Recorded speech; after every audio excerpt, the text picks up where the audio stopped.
આ વૈષ્ણવ માયા મોહથી મુક્ત કેમ બને, એનો કોઈ ઉપાય અમને બતાવો. પહેલા કહું, વિવેકની વૃદ્ધિ કેમ થાય? ભક્તિ, જ્ઞાન અને વૈરાગ્યથી પ્રાપ્ત થનારા વિવેકની વૃદ્ધિ. જો વિવેક બહુ જરૂરી છે. બે પ્રકારના વિવેક હોય છે, એક વ્યવહારનો વિવેક, બીજો વિચારનો વિવેક. મોટા ભાગે આપણે કોને વિવેક કહીએ?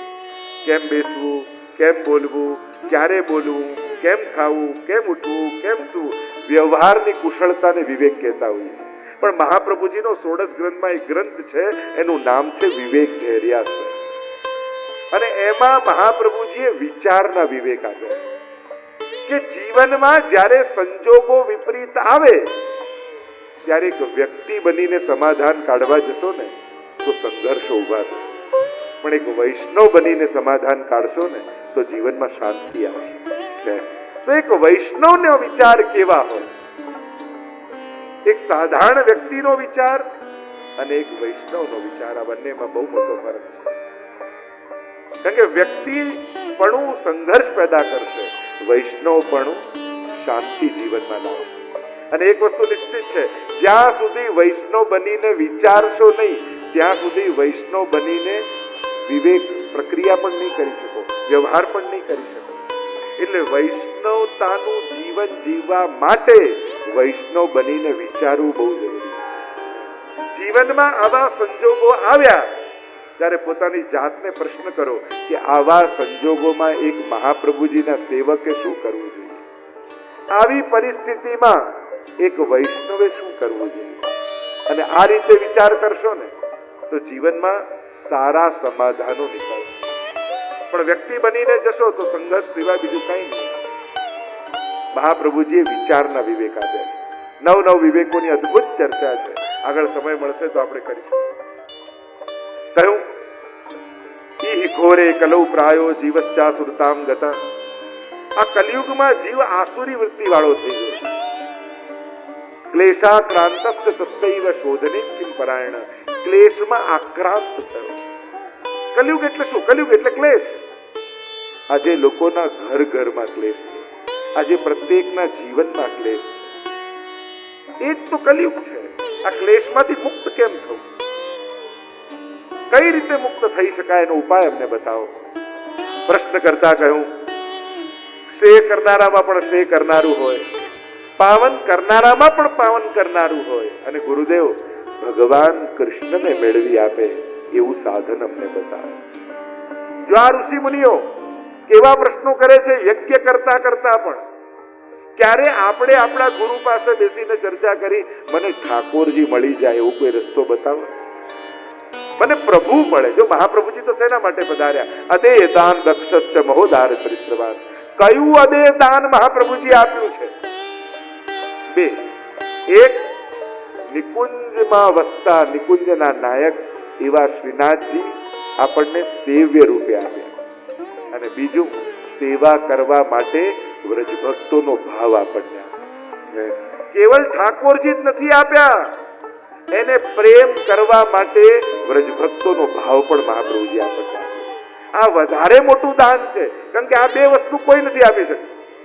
એક, બધા સાધનો આપશે, ભગવાન કોઈ નહીં આપે. ઘણા આકર્ષણો મળશે, સન્માન મળશે, વ્યવસ્થા મળશે, બધું મળશે, પણ ઠાકોરજીની વાત કરવા કોઈ તૈયાર નહીં થાય. તમને બધા કોઈને કોઈ કામે લગાડશે, પણ ઠાકોરજીની સેવા કરે એવું જલ્દી કલિયુગમાં કોઈ નહીં. જ્યાં જશો ત્યાં કોઈક ને કોઈક વ્યવસ્થામાં તમને અટકાવી દેશે, પણ એમ નહીં કે લે આ પ્રભુ અને ઠાકોરજીને લાલ લડા. પુષ્ટિ માર્ગમાં આવશો એટલે પહેલી જ વાત એ આવશે, બ્રહ્મસંવત લીધું તો ઠાકોરજીની સેવા કરો. કારણ ઘણા બધા આકર્ષણો બતાવનારા લોકો ભગવાનથી વિમુખ આપણને કરી દેતા. આ કલિયુગમાં એટલે જ સાવધાન રહેવાની જરૂર છે. ક્યાંય એવા ન અંજાઈ જતા કે તમે તમારા ઠાકોરજી છોડીને ફાફા મારવા લાગો. કારણ કે આકર્ષણો એટલા બધા છે ને કે ઇન્ટરનેટ દ્વારા, મોબાઈલ દ્વારા, ઇન્સ્ટા દ્વારા, ભક્તિ દ્વારા અને બીજાથી અંજાઈ જે દિવસે તમે તમારા ઠાકોરજીને મૂકી દીધા એ દિવસે પછી બધું ગુમાવવાનો જ અવસર આવવાનો. પછી કઈ મળવાનું નથી, પછી તો ગુમાવવા માટે નીકળી ગયા. અને એટલે સાવધાન રહેવાની જરૂર છે. કલિયુગમાં કેવી ભક્તિ કરવી, કોની ભક્તિ કરવી, કઈ રીતે ભક્તિ કરવી. અને જ્યાં શાસ્ત્રોની વિધિ વિધાનોને છોડી વ્યક્તિઓથી અંજાઈ અને આ બધું મૂક્યું ને, એ દિવસે જે છે એ હાથમાંથી જતું રહે. અને એટલે સાવધાન થવાની બહુ જરૂર છે કે કેટલા રૂપે આકર્ષણો મળે છે. અરે અહીંયા આટલું કરીશ તો આમ થઈ જશે, અહીંયા આટલું આ ચઢાઈશ તો કામ થઈ જશે, અહીંયા ચાલતો જઈ આવીશ તો આ કામ થઈ જશે. કામ કરાવવાના ઘણા રસ્તાઓ લોકો બતાવશે, પણ કામ બનશે ત્યારે જ્યારે શ્રીજીના શરણમાં જશો. કારણ કે તમે એના નામની કંઠી પહેરી છે અને બોલ્યા છો તુલસીદલ હાથમાં લઈ, હે કૃષ્ણ હું તારો થયો છું. અને જો એના જ ન થઈ શક્યા તો બીજાના ક્યાં થવાના? જેના થવાનો સંકલ્પ કર્યો એના જ થવાની તૈયારી નથી તો આપણે કોના થવાના?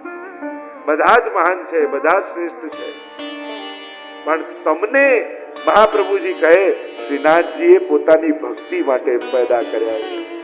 પુષ્ટિ કાયેન નિશ્ચય, શ્રીઅંગની સૃષ્ટિને શ્રીઅંગની સેવા માટે પેદા કરી છે. જ્યાં સુધી એમાં નહીં જોડાઓ ત્યાં સુધી ક્યારે પણ આત્માને તૃપ્તિ નહીં મળે. એટલે અહીંયા પ્રશ્ન કર્યો કે અમને ભગવાનને મેળવી આપે એવું કોઈ સાધન બતાવો. અમારે ભગવાન સિવાય ક્યાંય બાંધછોડ કરવી નથી. જે દિવસે ભગવાન સિવાય ઓલ્ટરનેટિવ તમારું કામ કરાવવા માટે મેળવી લો છો ને, એ દિવસથી તમારી ભક્તિના પતનની શરૂઆત થઈ જાય. કારણ કે નિર્ગુણી ભક્તિ જ્યારે તમને મળી છે અને સાધારણ લૌકિક કામના આકર્ષણ માટે જે પોતાનો ઈષ્ટ બદલવા તૈયાર થઈ જાય એ જીવનમાં ક્યારે પણ સુખ, શાંતિ અને પરમ ધામને પામી શકતો નથી. કારણ કે લૌકિક કામના માટે તમારો આરાધ્ય અને ઈષ્ટ છોડવા તમે તૈયાર થઈ ગયા તો વિચાર કરો ક્યાં ગતિ માણસ થઈ શકે. ભગવાન મેળવી આપે એવો અમને સાધન બતાવો. ભગવાન સિવાય કોઈ બાંધછોડ યા ઓલ્ટરનેટિવ ગોતવું નહીં. કોઈ એવો સોદો કરવા મનને તૈયાર કરવું નહીં કે ભગવાનને છોડીને હું બીજા જોડે ક્યાંક સોદો કરી દઉં. મારી ભક્તિનો, મારી સાધનાનો, મારી આરાધના. કહેતા સૌનકાદિ ઋષિઓ બોલ્યા, ચિંતામણીર લોક સુખમ સુરદ્રુઃ સ્વર્ગ સંપદમ પ્રયચ્છતિ ગુરુઃ પ્રીતો વૈકુંઠમ યોગી દુર્લભમ. ચિંતામણી પ્રસન્ન થાય તો સંસારના સુખ આપે, કલ્પવૃક્ષ પ્રસન્ન થાય તો સ્વર્ગના સુખ આપે, પણ ગુરુ પ્રસન્ન થાય તો ભગવાનનું સુખ આપણા ભાગ્યમાં લંઘાય. સાક્ષાત ભગવાનનું દાન કરી દે છે. અદે દાન દક્ષ મહોદાર ચરિત્રવાન. સર્વોત્તમમાં એ જ તો આપણે બોલીએ છે, કોઈ ન આપી શકે એવું દાન જો કોઈ આપ્યું હોય તો મહાપ્રભુજી આપ્યા છે. શું આપ્યું છે? પોતાનું સર્વસ્વ એવા શ્રીનાથજી બાબા આપણને આપી દીધું. અને એટલે ભલે 2x2 નો ગોખલો હોય તો એમાંય આપણા ત્રિલોકનો નાથ રાજી થઈને રહેવા તૈયાર થાય છે. એનું એક જ કારણ છે અને એ કારણ છે મહાપ્રભુજીની કૃપા. શ્રી વલ્લભની કૃપા છે એટલે ત્રિલોકનો ધણી આપણા ઘરે રસોડામાં ધુમાડા ખાતા ખાતા આનંદમાં બિરાજતો. એવી કૃપા મહાપ્રભુજીની છે. અને મહાપ્રભુજીએ કૃપા શું કરી? કેવલ ઠાકોરજી નથી પધરાવ્યા, પણ આપણા ઘરને બ્રજ બનાવ્યું. કારણ કે ઠાકોરજી વ્રજ છોડીને તો જતા નથી, વ્રજમાંથી એક ડગલું બહાર વળતા નથી. વૃંદાવનમ પરિત્યજ્ય પાદમેકમ ન ગચ્છતિ. વ્રજ છોડીને એક ડગલું બહાર નહીં જવું એવો સંકલ્પ પ્રભુનો છે. એટલે પહેલા આપણા ઘરને વ્રજ બનાવે ઠાકોર, પછી આપણને વ્રજભક્ત બનાવે અને પછી મહાપ્રભુજી ઠાકોરજી આપણા ઘરે પધરાવે. આવી 3 કૃપા શ્રી મહાપ્રભુજી આપણા ઉપર કરે. એટલે જ ગુરુની સેવા એ ગુરુની આજ્ઞાનું પાલન છે. અને આપણા બધાના ગુરુ કોઈ હોય તે શ્રી મહાપ્રભુજી છે. અમે બધા જ મહાપ્રભુજી વતી તમને બ્રહ્મ સંબંધ કરાવી અને અમે બધા તમને મહાપ્રભુજી દ્વારા બ્રહ્મ સંબંધ કરાવી ઠાકોરજીના હાથમાં તમારો હાથ આપી. આ કૃપા ગુરુની છે. એટલે સર્વોત્તમ સ્તોત્રમાં ગુસાઈજી કહે છે, ગુરુવે નમઃ. ઝરૂખા ઉપર બેઠા રહે, દૃષ્ટિ રાજમાર્ગ પર હોય, અને જ્યાં મહાપ્રભુજીને પધારતા જોયા, અહીંયા ભાઈઓમાં ધનના ભાગલા પડી રહ્યા છે. અને દમલાજીને થયું, આ ભાગમાં કાંઈ આવે ના આવે, મારા ભાગ્યમાં વલ્લભ આવી રહ્યા છે. અને કૂદકો મારી ચરણોમાં પડ્યા મહાપ્રભુજીના, અને મહાપ્રભુજીની પાછળ પાછળ ચાલ્યા. જેના માટે સ્વયં મહાપ્રભુજી કહે, દમલા ये मार्ग तेरे लिए प्रकट किया. કેટલું મોટું સન્માન કહેવાય એક ભક્તનું, એક શિષ્યનું, કે આ માર્ગ મેં તારા માટે પ્રગટ કર્યો. જે મહાપ્રભુજી અને ઠાકોરજીમાં જેને ક્યારે ભેદ જોયો નથી. ગુસાઈજીએ પૂછ્યું, દમલાજી તમે મહાપ્રભુજીને શું કરીને જાણો છો? કહ્યું, જગન્નાથજીથી પણ અધિક, પ્રભુથી પણ અધિક. આવું કેમ? પ્રભુથી અધિક ગુરુ કેમ? ત્યારે કહ્યું, દાન બડો કે દાતા? મોટું કોણ, દાન કે દાતા? કરોડોના ઢગલા પડ્યા હોય પણ કોઈ આપનારું ન હોય તો દાન પોતે ન જઈ શકે. તો દાન એ શ્રીનાથજી છે, દાતા એ મહાપ્રભુજી છે, અને એમણે પોતાનું સર્વસ્વ અમને દાન આપ્યું છે, એટલે શ્રી વલ્લભને અધિક કરીને જાઓ. ક્યાં 50 વર્ષ થઈ ગયા, ક્યાં 60 વર્ષ થઈ ગયા, ક્યાં 80 વર્ષ થઈ ગયા, અને માણસ કહેતા, ઓ ક્યાં આટલી ઉંમર થઈ ગઈ, ખબર જ ન પડી. આ કાલ ગ્રાસ કરે. એનાથી બચવા માટે શું કરવું? અંગે 3 બંધન દરેકને છે, કાળ, કર્મ અને સ્વભાવ. આ 3 બંધન દરેકને લાગેલા છે. મહાપ્રભુજી કહે તો કાલ રૂપી વ્યાલમાંથી મુક્ત કરવા માટે સુખદેવજી આ ભાગવત શાસ્ત્ર કહેલું છે. કાલ વ્યાલ મુખગ્રાસ ત્રાસ નિર્ણાસ હેતવે શ્રીમદ ભાગવતમ શાસ્ત્રમ કલૌ ગીરેણ ભાષિતમ. સુખદેવજી દ્વારા કહેવાયેલું આ ભાગવત શાસ્ત્ર જ કાલના મુખમાંથી મુક્ત કરી શકે. કારણ કાલ તો બધા જ બંધાયેલા છીએ, અને સમયને કોઈ રોકી શકતું નથી, સમયને કોઈ બાંધી શકતું નથી. સમયને રોકી ન શકાય, સમયને કેવલ સુધારી શકાય સત્કર્મ અને સદુપયોગ દ્વારા. તમે ઘડિયાળ બંધ કરી દો તો કે સમય ન રોકાઈ જાય, પણ હા, ચાલુ ઘડિયાળે ભગવત નામ લઈ શકો છો.